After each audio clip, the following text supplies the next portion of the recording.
মুন্সিগঞ্জের শ্রীনগর উপজেলার কটি গ্রামে বিস্তৃত দিগন্ত মাঠ জুড়ে আবাদ হয়েছে সরিষা। এখান থেকে মধু সংগ্রহের জন্য আসতে শুরু করেছেন মৌচাষীরাও। বাংলাদেশের বিখ্যাত মধু সংগ্রহকারী মধুমতি মৌচাষ প্রকল্পের সদস্যরাও এসেছেন মধু সংগ্রহে। দেশের বিভিন্ন জেলায় মধু সংগ্রহের পর বিভিন্ন এলাকা থেকে মুন্সিগঞ্জের শ্রীনগর উপজেলার সাতগাঁও গ্রামে এসেছেন মৌচাষীরা। সরিষা ক্ষেতের পাশে মধু সংগ্রহের জন্য বসিয়েছে মৌবাক্স।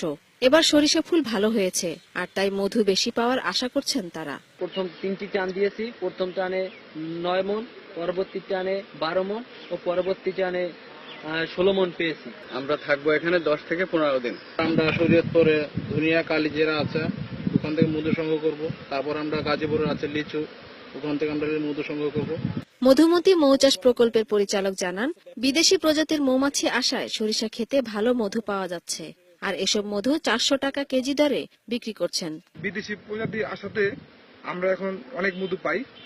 এক একটা বাক্সতে আমি 12 কেজি, 15 কেজি, 10 কেজি করে মধু পাই। মুন্সিগঞ্জের শ্রীনগর উপজেলা কৃষি কর্মকর্তা জানান, সরিষার সঙ্গে মধু চাষ করলে সরিষার উৎপাদন 20 ভাগ বৃদ্ধি পায়, সাথে সাথে পাওয়া যায় বিষমুক্ত মধু। সরিষার সাথে মধু চাষ বর্তমান সময়ের একটা যুগান্তকারী প্রযুক্তি। আমরা মধুকে সার্বিক সহযোগিতা করতেছি, তাদের এটা একটা ভালো উদ্যোগ। স্থানীয় কৃষি সম্প্রসারণ অধিদপ্তর জানিয়েছে, এবছর মুন্সিগঞ্জ জেলায় 3030 হেক্টর জমিতে সরিষা চাষ হয়েছে। এর মধ্যে শ্রীনগর উপজেলায় 300 হেক্টর জমিতে সরিষা চাষ হয়েছে। DBC news desk.